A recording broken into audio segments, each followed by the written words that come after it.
to the second episode of Kalami Cebu Food Wars featuring Ngohiong. In this episode, we're gonna feature two Ngohiong challengers. First one is the Chinese Ngohiong in Junquera in USC, and the second one is the one in Foodrama called Kenneth's Ngohiong House. Here are judges for the week. We have Totem. What's your blog again? We have Totem, Lai, Kat, Rome, and Julian. Julian again, the Ngohiong expert.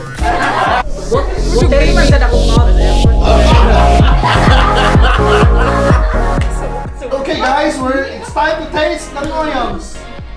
Go. So first up, this one, we won't tell the name. First up, on the left corner, left side. Go on. Okay, get one. Yeah, take a bite without the sauce. Without the sauce. Without the sauce up. It's too greasy. They lie. No, that's good. The taste. Okay. It's greasy. Oh! I don't understand the taste.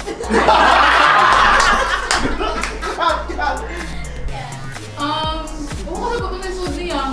Imo lang gibig sa iya. Romeo! Romeo! It's too oily pero wala siya flavor for me. Okay. Like. Pero kasi kaon. Yeah. I agree with their statements about oily pero more feelings siya. Okay. Now with the sauce. I'm not good with spicy stuff. Hindi mo kaya spicy taste. Water! Spicy kayo? Okay. Pero so spicy kayo? It's not spicy flavor. Now with the sauce, I understand the taste already. If you understand the sauce, then rationalize it. I don't like their sauce actually. Sorry. The sauce made the Ngohiong better. I want more. No, I don't like spicy. So the next challenger is this one on the right side. So try it out. Without the sauce. The sauce. Magiging sauce. Without the sauce, I didn't expect the sauce to be spicy. Wait, this one tastes good.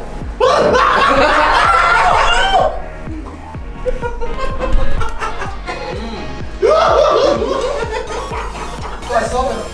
This tastes good. Alright. It's not really that oily, and I like the Understand. yeah, The feeling. the feeling inside. The feeling inside.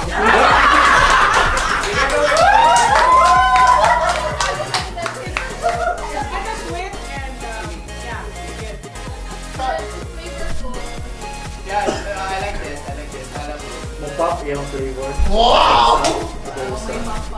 I like pop. I like this. So now with the sauce. So What do you comment. say?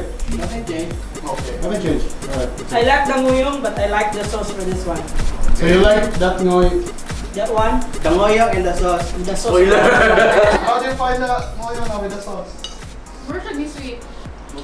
More than sweet niya, then I like this sauce better than that sauce. So mo Because siguro hindi ko kay kayaan. pag first ba kay spicy mo gutyan so in comparison sweet yun. Yeah, less spicy. Yeah. So Julian, Ito, ni compliment.